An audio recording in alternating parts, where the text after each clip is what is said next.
Hello and welcome back to the Advancing Healthcare Innovation Show. I'm your host, Michael Stamatinos. And if you're new to us, wow, we are delighted to have you here because we're having some incredible conversations with real leaders within our space that are really just sort of painstakingly reshaping the future of healthcare.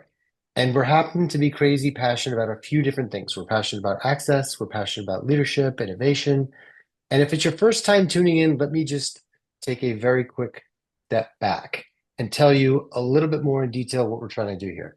So, our goal is to focus on bringing real stories of innovation to life. And our aim is highlighting these folks that are on the ground, getting stuff done, and giving them the opportunity to share these stories with our community and ultimately with the world. Now, if you haven't had the opportunity to check out any of our historical interviews, wherever you are, however you're consuming this, if you're watching it, if you're listening to it, please hit the subscribe button now so any new interviews come directly to you. So today's guest, I'm so excited about this conversation today because I had the opportunity to speak with this guest a number of different times, met with him in real life. This is someone who's rethinking what it means to give communities a voice in their own health and education. So, Sarah Elizabeth Ippel is the visionary founder and executive director of Chicago's Academy for Global Citizenship. And she's the driving force behind the Cultivate Collective, a net positive 6-acre community hub just outside of Midway Airport in Chicago that literally powers education, food access, and health from the ground up. So Sarah built AGC when she was just 23. Yes, 23. And she brought to life a K through 8 school that's infused with international baccalaureate rigor, solar panels, rooftop gardens, composting, um, mindfulness, and farm to table meals, which I've had the privilege of experiencing, and it was absolutely exquisite. And today, her model it's not just idealistic. This isn't something that's on paper, like it's actually delivering. I mean, students outperform academic benchmarks, and community resilience is rising alongside them. And this isn't something that's a privately held school where it takes long wait lists to get into. I mean, this is a public school. And Sarah she didn't stop there as if that wasn't enough. She didn't stop there. So in 23, she and her team, they broke ground on Cultivate Collective, which is a living, breathing ecosystem that blends early childhood care, green job training, a federally qualified health center on campus, and teaching kitchens, urban farming. I might be missing some things, adult education, mental health services. I mean, all anchored and rooted in trust and regenerative design. So the context for today's conversation, how does someone even start to build this ecosystem level of trust when to me, community is medicine. We'll talk about that. Really what it takes to scale an integrated model that knits together health, food, education, and economic opportunity. Um, and what can other healthcare innovators learn from a public charter that treats equity like infrastructure? So, Sarah Elizabeth, it's great to see you. Welcome to the show. Thanks, Michael. So, I know that I mentioned this earlier that you embarked on this journey at 23, biking to Chicago's Board of Education with I think it was like some like 400 plus page charter proposal. I guess I'm just saying, what flipped the switch for you to say, I have to build this, like even if it seems, I don't want to say impossible, but improbable. Well, in my early 20s, I had the opportunity with my backpack to travel to over 100 countries where I visited schools in many parts of our world and saw some of the most extraordinary innovation happening in schools globally. And at the same time, of course, had spent time in places where there are tremendous disparities and Hmm. inequities, not only in terms of education, but in terms of access to health. And Hmm. really began to witness firsthand the health of our planet and the health of our ecosystem. Yeah. And in my early 20s, being so naive and idealistic, I started developing all of these beliefs and opinions and assumptions and convictions Right. about what is imperative that we are integrating into educating and creating this foundation of well-being for our Right. next generation. And being outrageously naive, I thought this is possible. We just need to reimagine the future of public Mm. education, starting in one of our most underserved communities in Chicago. Did you grow up in Chicago? I forgot. Where did you I grow grew up up? in Michigan. Okay. And so you've traveled to 100 countries, which is no small feat. I've been to a bunch of countries, but 100, I mean, that's like next level. Was there a single educational model that you stumbled across, or maybe even a moment abroad that you carried back to Chicago with you that even still resonates deeply with you today? My goodness, it's a compilation of so many moments and experiences and Yeah. memories, right? And sometimes in the most unexpected places, right? Being in Iran and seeing these young girls learn how to code, or and working on startups, right? And the kind of the Hmm. emphasis on social entrepreneurship, or being in Haiti where there's again so many disparities in terms of access to Hmm. resources, but so much joy and wonder and curiosity. And so it wasn't always in sort of the most obvious places like Scandinavia, like Hmm. Japan, like parts of the world that are renowned for their academic outcomes. But sometimes in these really unexpected moments in Myanmar, or under a tree in Guinea-Bissau, right, where students didn't have a classroom and were Hmm. learning in nature. I think those moments shaped me just as much, right, as Mm. seeing a really well-resourced, high-performing, innovative school. Right, right. And look, going off of Cicero and then coming up to your building, which is this magnificent campus, I call it's like an oasis. I and people see that now, but they don't actually see the 20, the 2 decade slog that you've been through. Tell us about those early days, whether it was in the former dental tool factory, living in IKEA line classrooms, sleeping on site, building everything from scratch. Like what did the team culture look like in the scrappy startup phase? Well, now I can laugh. At the time, I thought this is super serious, and I now think, oh my goodness, the people who must have heard me talk about this must have thought I was completely crazy, because here I was, a 23-year-old holding my bike helmet at the Board of Education, just explaining to them how we need to reimagine education, and Right. how mental sustainability and health and nutrition and mindfulness and well-being and using our world as our classroom. And by the way, every child should be biliterate, and we need to be cultivating the next generation of globally minded leaders. And math needs to be taught in the context of learning about the future of renewable energy. And imagine, right? Like, and here I was surrounded by all of these other young idealists who came together and Mhm. formed this team with a tremendous amount of vision and audacity. And thank How did you goodness we find didn't them? know. How did you find them?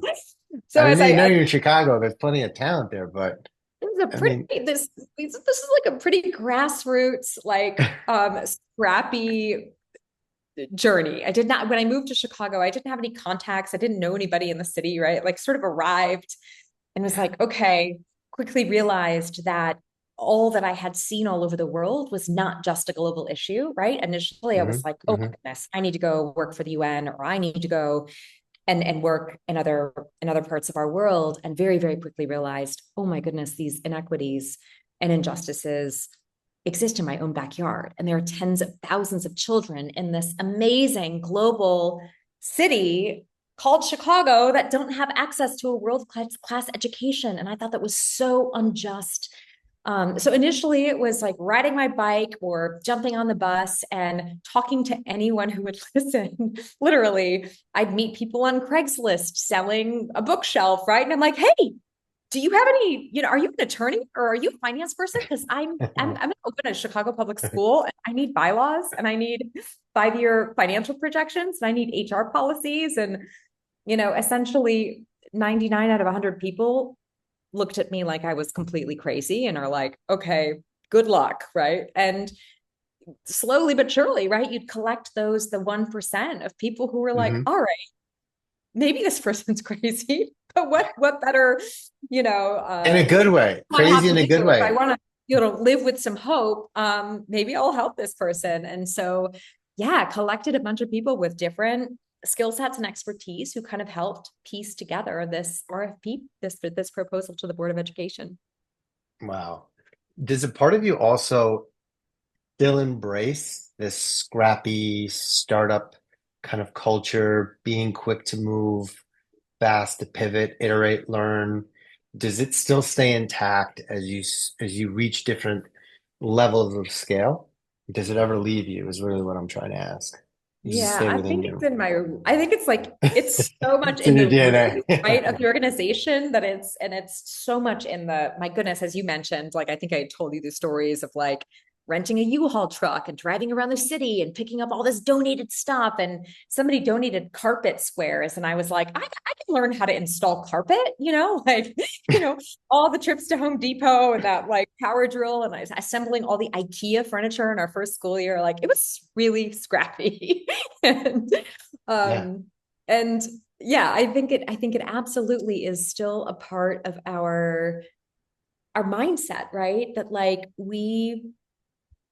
that we continue to sort of innovate and don't really see roadblocks as roadblocks or don't really see Hmm. walls as walls, right? That are like, okay, how are we going to do this? Or how are we going to tackle this? And how are we going to think entirely differently about how to approach something that others may see as an obstacle? So it is a part of our culture that I hope always remains alive, Yeah. right? Like, Right. Right. You know, I say this to people often, is that healthcare, I mean, it starts with trust. I call it, having relationship equity. If there's like a single moment of trust, maybe a parent drop off or a garden harvest or something that maybe convince someone to believe in AGC's vision before results actually showed. Do you have anything like that? And because when folks are coming to you and you're explaining this grander vision, like they have to trust you to get that outcome. Clearly, greatness is found in the extremes, folks that are extreme in terms of their vision and tenacity. I guess what if you think back and you reflect on it, what was it that got people to believe in the vision where they felt like, man, this person's actually going to get us results, and therefore we will support her, we will provide time, energy, resources, money. Do you ever think about that? Like before a result and an outcome even was there, they decided yeah, to act. Like I yeah, just I see it now and I'm like, oh, of course. Why wouldn't people? They go there to experience it. right. But before, when there was Yeah, nothing, yeah. I've just been thinking about that for like days. Yeah. I often think back of those early, whether it was like the first person to write a check or, the first board member or the first parent to enroll their child in a school that never existed. Like, we said we're opening this in a dental tool factory.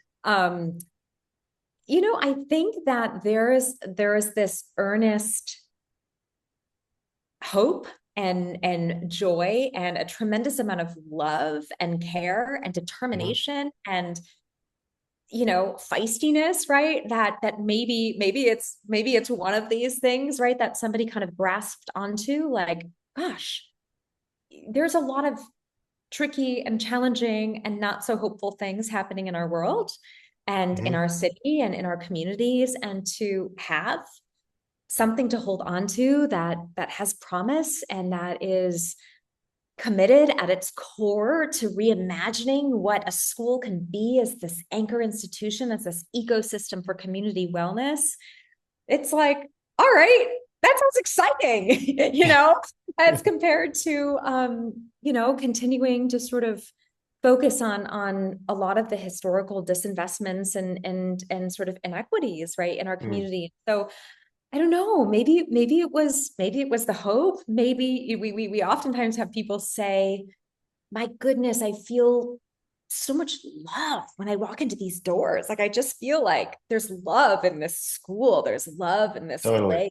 And it feels so nourishing, right? To feel a sense of Hmm. belonging and imagine being a 3-year-old feeling that, right? That care Hmm. and that love and that kind of like ecosystem of love. So, um, It yeah, I can mean, it can reshape the future of someone's life. And I'm just sort of curious because you've had many students that have come through and that have graduated and they're still carrying the ethos of AGC. Has there been anything that's come back where you can share with us that mindset, that leadership, the stewardship that you could share with the audience? I mean, presumably you get letters or people circle back with you to kind of share any updates that you can provide that are extremely meaningful for you, now you're going to make me cry. which was Michael, not intended, it's but not part of the deal. It is such an incredible time in this life cycle, right? Of now over 2 decades. Our first cohort of graduates are now 2 years out of college. And so imagine the wow. conversations we're having now, right? It's so incredible to follow our students into high school and then into college. But now it's like we've got college graduates that are out in the world, like creating change and who see themselves with so much agency. Um, Mm, and so it's been a really cool few months in particular where I've been meeting with different graduates. One in particular I'll mention because he is going to be our first ever alumni student joining our board of directors. His name is Tavares West, and amazing. yep, graduated from Howard University and is working at Morgan Stanley in finance Hmm. and but continues to talk about how AGC and the foundation of what he learned shaped who he's become Hmm. today, the way that he sees himself, the way that he sees the world, the way that he sees his role and place in the world as a global Hmm. citizen, his commitment to and passion for the environment, and how that what that looks like and how that takes shape in both his family and his friends. So it's definitely one of the job perks, right? Is that I get to be surrounded by these moments of such hope and inspiration and seeing yeah, just such positive things that are happening in the world. Yeah, there's if you want to look somewhere, there's a lot of negative that you could find. But one of my mentors says, what you focus on expands. So if you want to focus on good things that are happening, we can turn over a lot of things and there's a lot of good stuff happening. So there's a sort of a beacon of light that's on there. And when I think about, for example, what you're doing now and this 6-acre net positive hub, this ecosystem, your previous graduates, some of them maybe hadn't seen the building, or for new people that aren't aware of the work that you're doing now, when someone arrives, I mean, what do you want them to feel, see, and even understand? Well, I think certainly awe. There's Yeah. so much beauty and feeling wonder. There's actually science around like what happens in our brains and in our bodies when we feel a sense of awe or a sense of wonder. Um, when you walk in and you see, I think you would probably remember seeing those words at the top of Yes. that sort of the heart is what we call it, which is like this beautiful staircase that also doubles as like a library and a theater and Hmm. like a gathering place. But um, we talk about audacity, and we talk about wonder, and um, I don't know why I keep going back to this word of hope. Maybe it's just Yeah. like with what's going on in the world, like Yeah. my goodness, to sort of anchor in these moments and these places and these communities where there's hope. Um and so I think when people come, we love for them to really be challenged to see like what's possible, like we for so many years have been thinking of school as like a school where kids go to school, Yeah. right? We've Yeah. really reimagined. What if a school can be an entire hub for a community? And as you mentioned, what if we integrated this holistic ecosystem of health and well-being, right? Food access and teaching kitchens and behavioral and mental health services and healthcare and pediatric care and learning gardens and community gardening beds and programs and services, right, to kind of really foster this sense of Right. well-being, in addition to economic vitality and the green job training, and in addition to the multi-generational learning pathways. These are all evidence-based pillars that every community Right. serves and needs to thrive. And so when people come visit, I think they're in awe of like, wow, what it looks like when you really create this more holistic approach to community vitality. Yeah, I'm just going to share my experience from when I came on. You invited me that day, which was an absolutely amazing day. It was a picturesque day in Chicago, maybe one or two clouds in the sky, but it was amazing. And as you roll up, and I've been through that area, I've driven to Midway numerous times, and I know what that area is like. Let's just put it this way. It's not really a destination for many people, okay? But then when you hook the right, as I was coming off 55, off of Cicero, and it was just like this oasis. I was like, whoa.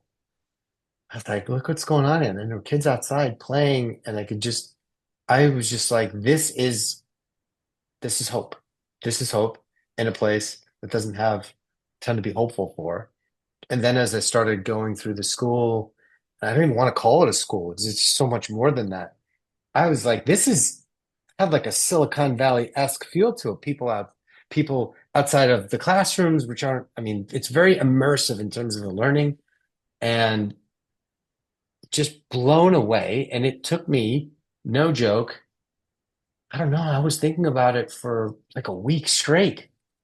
And still now I go back and I still think of it. And that was weeks ago.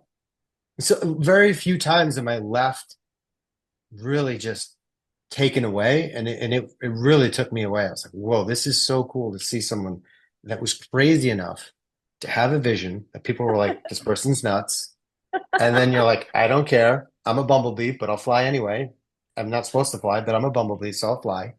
And then you just start building and having this momentum. Um, it honestly was one of the highlights of my year. And Oh, I don't say that like lightly. thanks. So, so as you started thinking about this ecosystem, you're like, all right, this is more than a school. And you started incorporating the services. What made you feel like incorporating a federally qualified health center was the right thing to do? Because I think the one thing that I found interesting was you kind of know your lane and you're like, we're going to do this, but we're going to bring in the right partners to do these other things.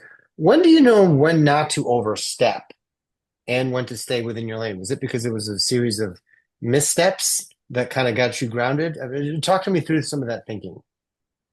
Yeah. We work with some of the most extraordinary, if not the most extraordinary partners, I can say, in our country, right, who are at the forefront of urban agriculture and food production. So, for example, we have over 2 acres of farming on our site. And yeah, we could maybe become experts in urban farming, but I had the honor of meeting Erica Allen, who's been part of this movement, who has decades of experience and expertise under her belt and has an amazing team. And so it's like, oh, why not partner with this amazing organization that's expert? And same thing with healthcare, right? My goodness, could we as an organization figure out how to become a federally qualified healthcare center? Well, it sounds like a lot of work, and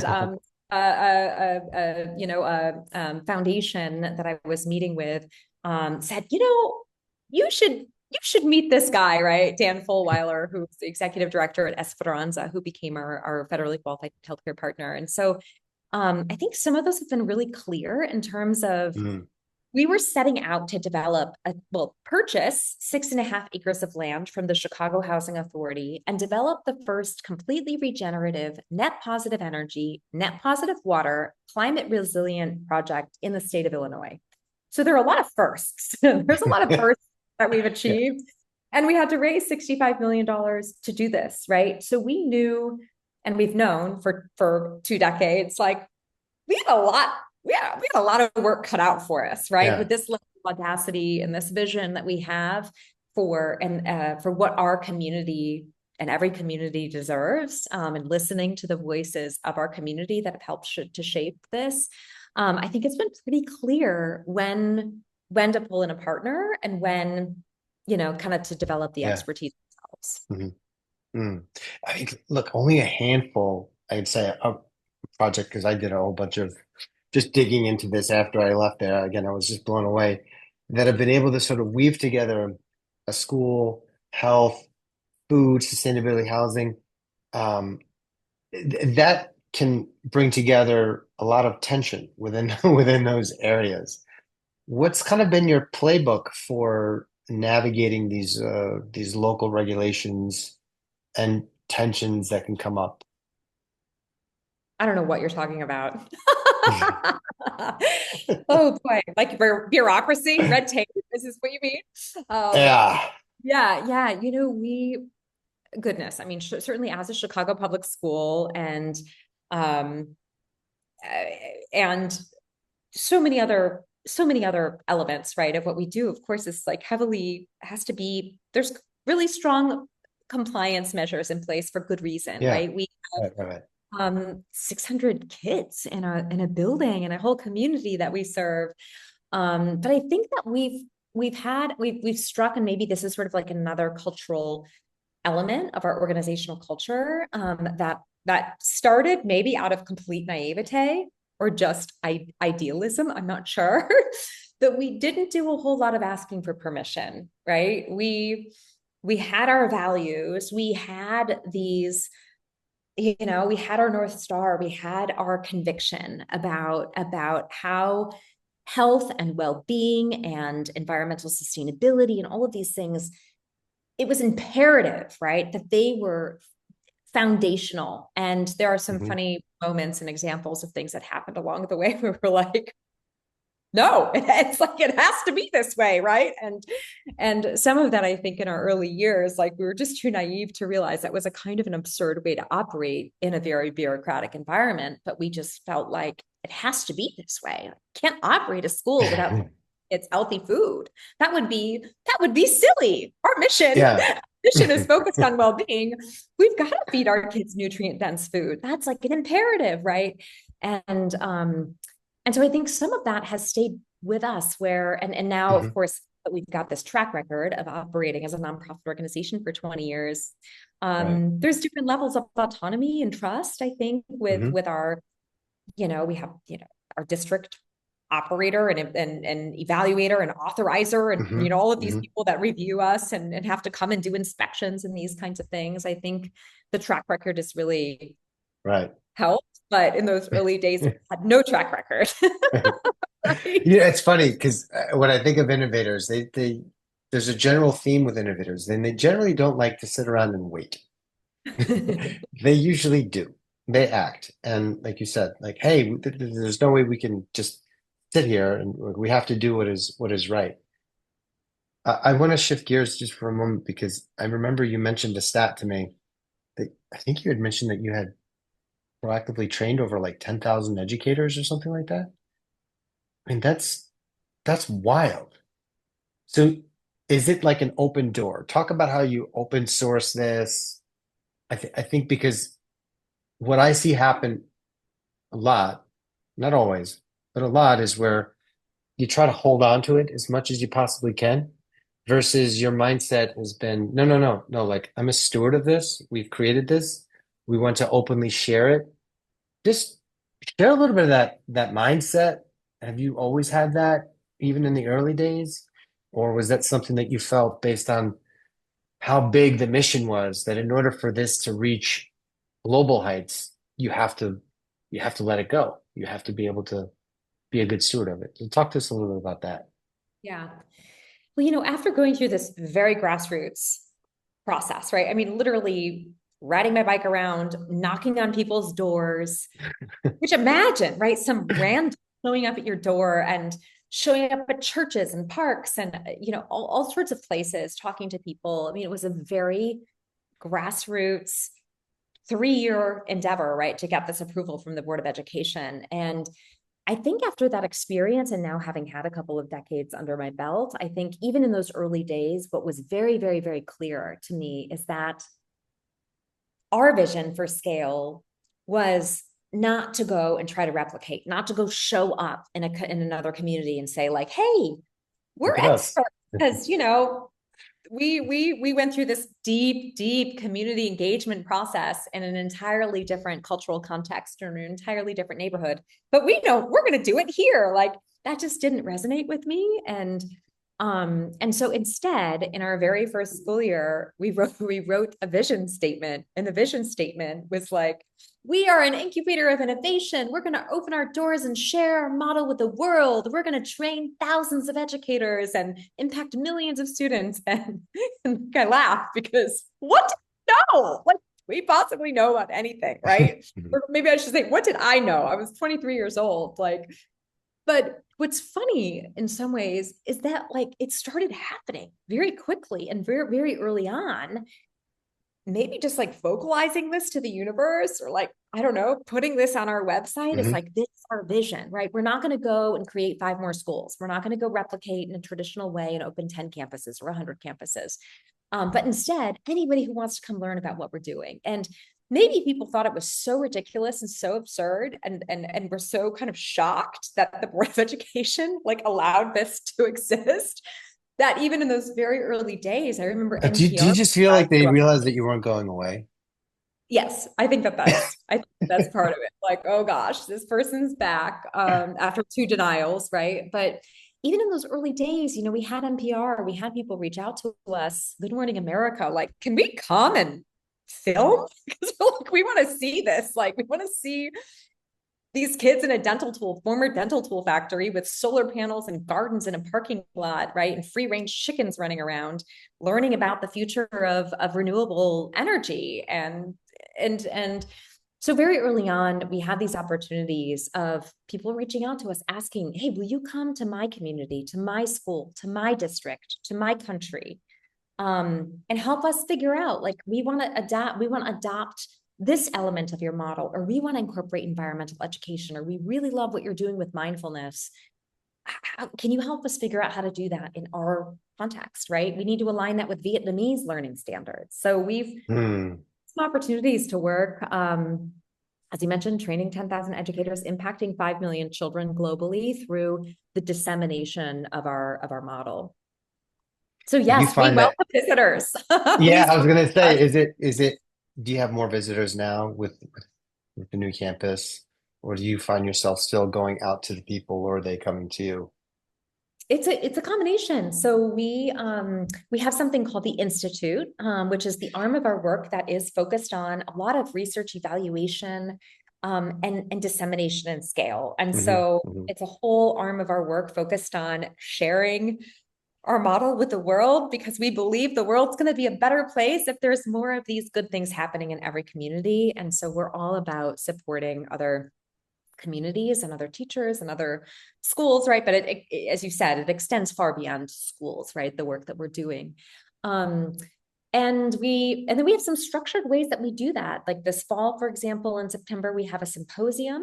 And so people will come from all over the country, and I'm assuming some international visitors as well, to be immersed. So it's a multi-day sort of immersive experience where people can Mm.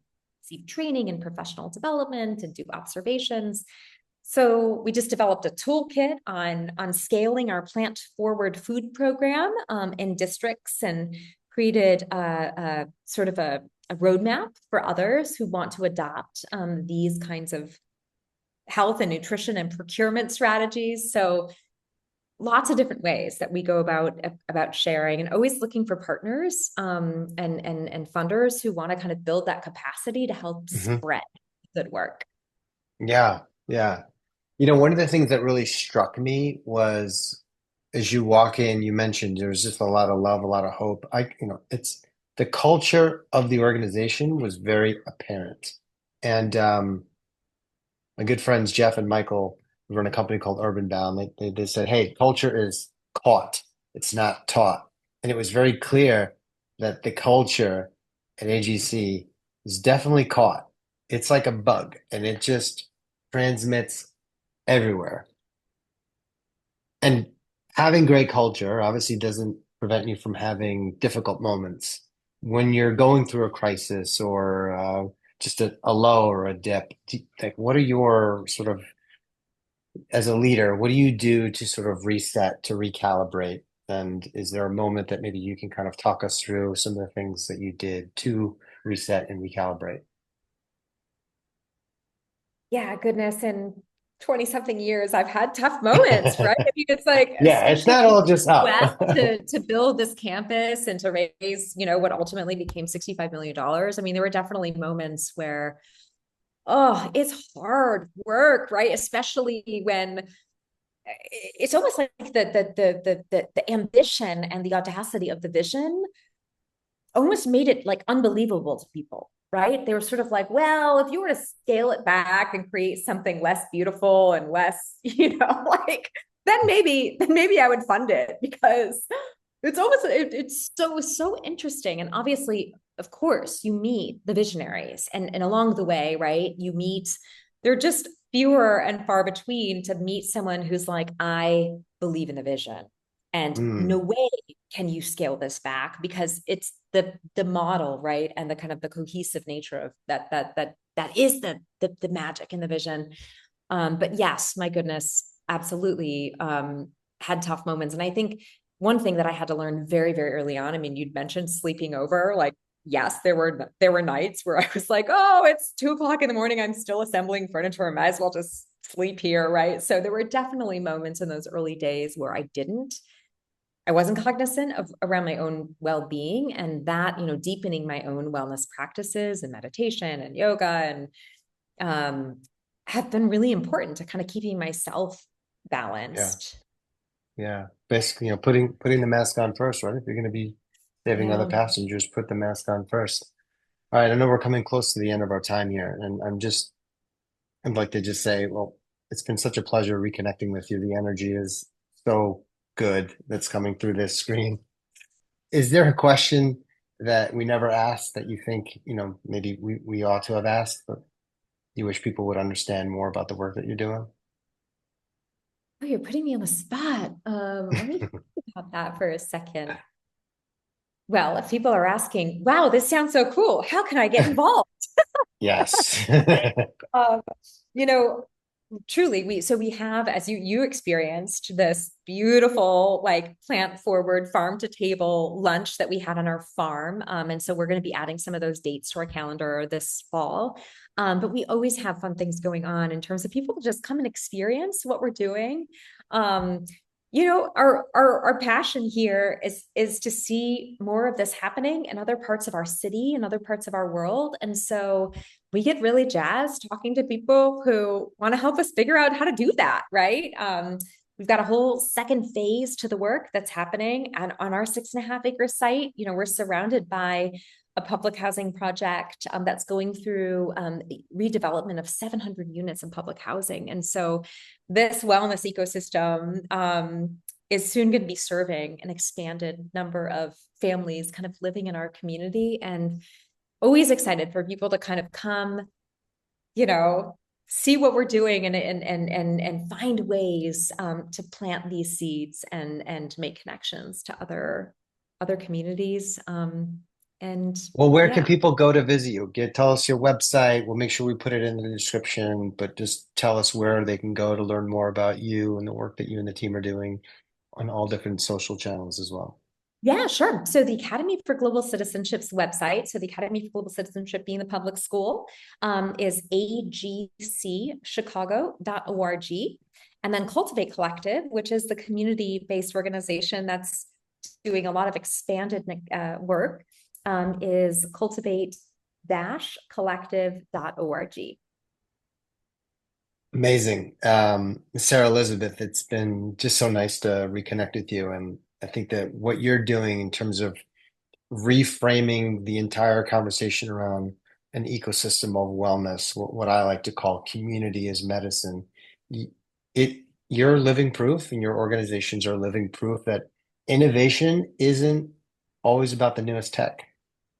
Sometimes it's about returning to what's most human, which is getting others to trust us and to trust the vision and to take that leap of faith. So, for those that have sat through this conversation, have listened to it, if you found this conversation, whether it moved you or challenged you or even made you think differently um, about what you can do in your own community, then don't let it stop you. Like, actually take action. Don't just let it sit with you. Share this episode. Start the conversation, in your local community, or better yet, maybe call someone who you might know that might have an interest in this and let them know about this. And if there's another topic that you all want us to explore, make sure that you drop it in the comments and reshares where we look at them. I look at them. So this platform isn't just about content, it's about community, and that's what makes things move. So again, Sarah Elizabeth, thank you so much for joining us. And when you get part two, part three, further down the line, there's an open door for you to come and share about those chapters of the work that you're doing. Well, thanks so much for having me. Of course.